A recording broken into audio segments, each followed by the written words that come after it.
Akam jirtan kabajamtoota hordoftoota miidiyaa madda nageenyaa oduu har'aaf qabannee dhiyaanne isinitti mukasif faana turan ejersa wallooti. Oduu keenya jalqabaatiin kaaba Oromiyaa godina Walloo keessatti waraanni faashistii Abiyyi Ahmad ilmaan Oromoo Walloo ajjeesuu fi saamsisuu cimsee itti fufee jira. Bal'ina oduu kanaa akka itti aanutti isiniif dhiyaata. Walloo keessatti ajjeechaa fi saamichi cimee itti fufee jira. Kaaba Oromiyaa godina Walloo keessatti ajjeechaa fi saamichi itti fufee jira. Akkuma irra deddeebiin ajjeechaa ilmaan Oromoo irratti raawwatamaa jiru isiniif gabaasaa turre. Aanaa Dawwee Harawaa keessatti mootummaan gabroonfataan kun namoota hedduu ajjeesuu gabaasni nu gahee jira. Namoonni hanga ammaa maqaan nu gahee ganda Madiinee Kunniyyoo irraa kan qaamni faashistii mootummaan ajjeese tokko Hussein Indiris, lama Muhammad Indiris ganda Wacaqaa irraa, Hasan Aliyyi Muhammad namoota jedhamanidha kan ammaaf maqaan nu gahe. Gama kaaniin aanaa Dawaa Caffaa naannaa Makkooyitti hawaasni fi maanguddoon Oromoo walitti dhufanii gadda ijoollee isaanii haleellaa dirooniin jalaa dhawamanii ibsataa osoo jiranii faannoon Amaaraa gajaraa qabatanii itti seenanii naasuu tokko malee qaqqalanii gocha suukanneessa irratti raawwatanii akka ajjeesan namni bilbilaan dubbifne tokko irraa mirkaneeffannee jirra. Qaacur ganda jedhamuu fi harbuu irratti qotee bulaa osoo hin jenne hanga beeladaatti waraanni Abiyyi Ahmad dirooniidhaan fixe hanga ammaa reeffi akka hin kaane dubbatu warri naannaa san jiraatan dubbisne. Namootni maatii keenya achi keessa ilaallanna jedhanii gara reeffa sanii deeman waraanni faashistii Abiyyi Ahmad qabanii asi buutee dhabamsiisaa akka jiran dubbatu jiraataan naannawa sanii dubbisne kun. Faannoon Amaaraa fi horgobbaan sanqallee qotee bulaa Oromoo irratti mootummaa dahoo godhatanii ajjeesuu fi saamuu dalagaa godhatanii jiran jedhe namni dubbisne kun. Oduma wal fakkaatuun Sheek Abdallatiif mana hidhaa duraanii irraa butame magaalaa Finfinnee akka dabarfame maddi keenya madda nageenyaatti hime. Akkuma asiin dura isiniif gabaasee turre Sheek Abdallatiif kan guyyoota muraasa dura akkuma magaalaa Caffaa Roobit irraa kamisee yoo gahe kaabineen tokkomtee humna waraana mootummaa faashistii Abiyyi Ahmadiin ukkaanfamee hidhamee ture amma butanii gara magaalaa Finfinnee dabarsanii akka jiran odeeffannoo madda nageenyaa dhaqqabe ni mirkaneessa. Sheek Abdallatiif nama amantii fi nama siyaasa irraa bilisa maaliif akka hidhamee fi maaliif mana hidhaa godina Walloo irraa dabarsanii Finfinnee geessan ammatti wanti beekame tokkos hin jiru. Sheek Abdallatiif mana hidhaa magaalaa Finfinnee keessatti hidhamuu malee kutaa magaalaa kamii fi mana hidhaa magaalaa kamiitti akka hidhame adda baafachuu hin dandeenye. Ibsa qeerroo bilisummaa Oromoo ABO cuunfaa murtoowwan labsii warraaqsa diddaa weerara Minilik baase. Bal'ina oduu kanaa Umar Sabawaan qindeeffate qaba. Cuunfaa murtoowwan labsii warraaqsa diddaa weerara Minilik yookaan WDWM qeerroo bilisummaa Oromoo ABO muddee 11 bara 2021 barnootni sirna warra gumaa mootummaa ofiin jedhanii jalatti kennamu lagatamuu qaba.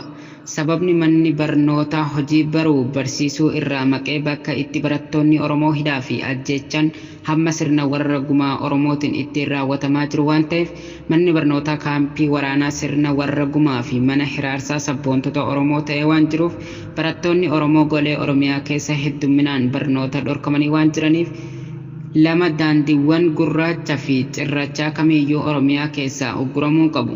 Sababi diinni Oromoo fi Oromiyaa Finfinnee keessaa wal gurmeessaa riphee jiru tajaajila geejjibaa daandiiwwan kennaniin gargaaramee gocha hammeenya Oromoo ajjeesuu fi buqqisuu qofaaf Oromoo fi Oromiyaa irratti waan ittiin bobba'uuf diinni Finfinnee keessaa wal gurmeessaa riphee jiraatu tajaajiloota bishaanii fi oomisha midhaanii Oromiyaa keessaa geejjibafamuun quufee qooda oolmaa namaa fi lafa keenya immoo Oromoo balleessee fi balleessuuf irratti waan bobba'eef sadii sochiin qabeenya mootummaa fi miti mootummaa kamiyyuu Oromiyaa keessaa ugguramuu qabu. Sababa diinni Oromoo fi Oromiyaa Finfinnee keessaa wal gurmeessee riphee jiru duula Minilik labsuudhaan sirna gadaa fi Oromummaa balleessuuf kaayeffatee jiru akka hoonga'uufi. Sochii dinagdee fakkaachuudhaan duula gaggeeffamuun nagaa fi jireenyi dargaggoota hojii dhabeeyyii Oromoo balaa hamaaf saaxilamaa waan jiruuf sirni PP yookaan gumaa hayyoota siyaasaa Oromoo hidhee Oromiyaa keessatti hidhamaa akka ta'uu fi Oromoo balleessee fi balleessaa Oromiyaa qircatanii badhaaduun waan hin hayyamneef afur hojjettoonni fi waraanni mootummaa Oromoo ta'an sirna warra gumaa lagachuun sirna ABO waboo waliin hiriiruun Oromoo fi Oromiyaa tajaajiluu qabu. Sababa akkuma aadaa Oromootti warra gumaa waliin nyaachuun haraamuu waan ta'eef diina waliin Oromoo irratti hojjechuun seera fi seenan nama gaafachiisa waan ta'eef. 5. Sochiin gibira kaffaluu yookaan funaanuu sirna warra gumaaf godhamu kamiyyuu Oromiyaa keessaa dhorkamaadha. Sababa gochi akkasii Oromoon sirna warra gumaatiif qawwee fi rasaasa ofiif immoo sanduuqa awwaalchaa bitachuu qofa waan itti ta'aa jiruufi. Ajjeechaa jumlaa xayyaaraa fi lafoon Walloo Wallaggaa Gujii Shawaa fi abbootii gadaa Karrayyuu irratti raawwatamee fi jiru gibiraan tumsuun yakka waan ta'eef Oromoon ofii hidhannoo osoo hin qabaatin diina hidhachiisaa jira waan ta'eef hubachiisa. Hojiirra oolman labsiiwwan kunneenii guyyoota fuuldura keenya jiran ajajaa olaanaa ABO wabootiin kan beeksifamu ta'uu hubachiisa. Qophiiwwan barbaachisoo akka taasiftan gamanumaan dhaammanna.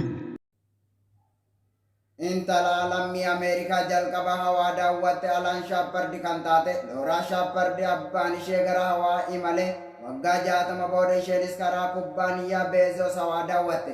Bal'ina oduu kanaa Seeddawwee waan qindeeffate qaba. Intala lammii Ameerikaa jalqabaa hawaa daawwatte Alaan Sheeppaard kan taate Looraa Sheeppaard abbaan ishee gara hawaa imalee waggaa 60 booda isheenis karaa kubbaaniyyaa Beezoos hawaa daawwatte. Maanguddoon umrii waggaa 74 Looraa Sheeppaard shaarkiilii namoota taaksii imala hawaa Jeef Beezoos biiluu Oriijin jedhamtuun gara hawaa imalanii deebi'uun ja'an keessatti argamti. Imaltoonni kunneen meeshaa hawaa keessa balali'uuf gargaaru saab orbiitaal jedhamuun erga humna harkisa lafaa hubatanii booda gara dacheetti deebi'an. Kubbaaniyyaan Jeef Beezoos biiluu Oriijin jedhamu bara 2021 keessatti xiyyaara samiiwwan 3 gara hawaatti ergeera.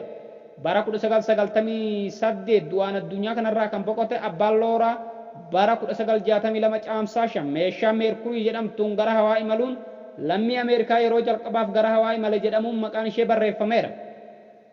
Dargaggoon jalqabaa umrii waggaa 18tti gara hawaatti balali'uuf jiru sooressi addunyaa kanaa Jeef Beezoos naasaa himachuuf taphataa gameessi duraanii garee kubbaa miilaa biyyaalessa Ameerikaa fi sagantaa TV Good Morning Ameerikaa jedhu kan gaggeessu Maayikil Staaraan namoota gara hawaa imalanii deebi'an jedhan keessatti argama. Kanarraa kanaaf namoonni afran xiyyaara samii sanbata galgala gara hawaa furguggeffamteen imalan giiphii isaanii keessa doolaara 1000 kaffalanii ittiin imalan. Biiluu Oriijin xiyyaara samii gara hawaatti erge kanaan Niiw Sheeppaard jedhee maqaa moggaase. Yaadannoowwan lammii Ameerikaa yeroo jalqabaaf gara hawaa imale akka ta'u ibse. Haala qilleensa hamaa turerraa kan ka'e yeroo qabameef guyyaa 2 boodatti hafuun gara hawaa imalte Niiw Sheeppaard. Balali'iinsi alanaa sarara kanaan dura Biiluu Oriijin taasisaa ture kan hordofe yoo ta'u, wayita imaltoonni deebi'an Jeef Beezoos gammoojjii Teeksaas keessatti simateera.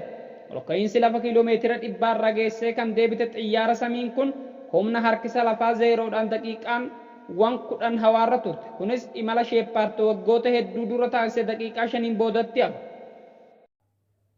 Egaa kabajamtoota hordoftoota miidiyaa madda nageenyaa oduun har'aaf qabannee dhiyaanne kana gammaa daawwattanidha. Qophiilee madda nageenyaa fan daawwachuu barbaadan Tiwiitara keenyaa fi yuutuubii keenya jala dhaqaa isiniin jecha aga waan waliin turtaniif galatooma.